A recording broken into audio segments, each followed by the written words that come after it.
এক ছিল টোনা আর টুনি। তারা গ্রামের পাশে একটা গাছে বসবাস করত। একদিন টোনা টুনিকে বলল, টুনি টুনি, আমার না খুব পিঠা খেতে ইচ্ছে করছে। তুমি কি বানাতে পারবে? হ্যাঁ পারবো, তবে গুঁড়ো লাগবে, তেল লাগবে, গুড় লাগবে, তবে তো পিঠা। ঠিক আছে, আমি এখনই এনে দিচ্ছি। এই বলে টোনা বাজারের উদ্দেশ্যে রওনা হলো। যেতে যেতে তার দেখা হলো বাঘ মামার সাথে।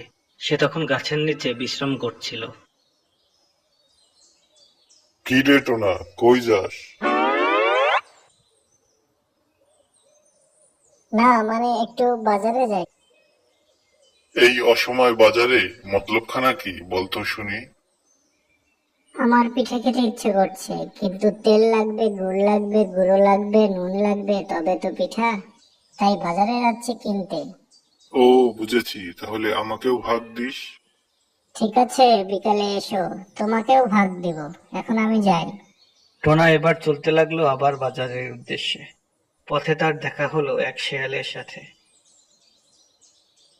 টোনা ভাই, কোথায় যাও? বাজারে যাই, পিঠা খাবো। পিঠা খেতে বাজারে কেন? না, পিঠা বানাতে তো তেল লাগবে, গুঁড়ো লাগবে, গুড় লাগবে, নুন লাগবে, তবেই তো পিঠা। তাই বাজারে যাচ্ছি। তাহলে আমারও ভাগ চাই, কি দিবে তো? হ্যাঁ, বিকেলে এসো, তাহলে ভাগ পাবে। এরপর টোনা শিয়ালের কাছ থেকে বিদায় নিয়ে চলতে থাকলো। পথে দেখা হলো এক কুকুরের সাথে। ও টোনা ভাই, কোথায় যাওয়া হচ্ছে?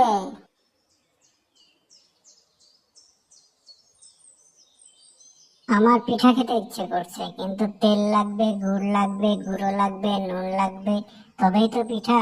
তাই বাজারে যাচ্ছি সেগুলা কিনতে।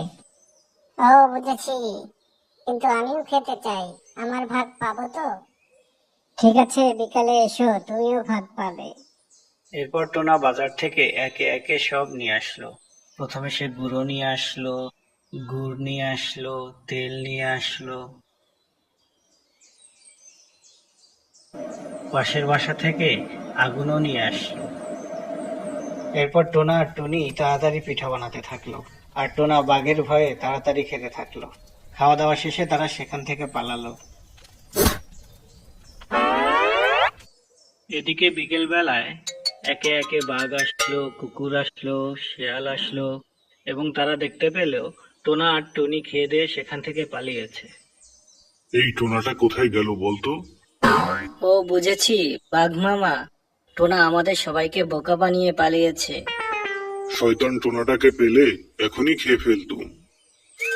আর এদিকে টোনা টুনি গাছের ডালে বসে ওদের কাণ্ড দেখতে লাগলো, আর মনের সুখে গান গাইতে থাকলো।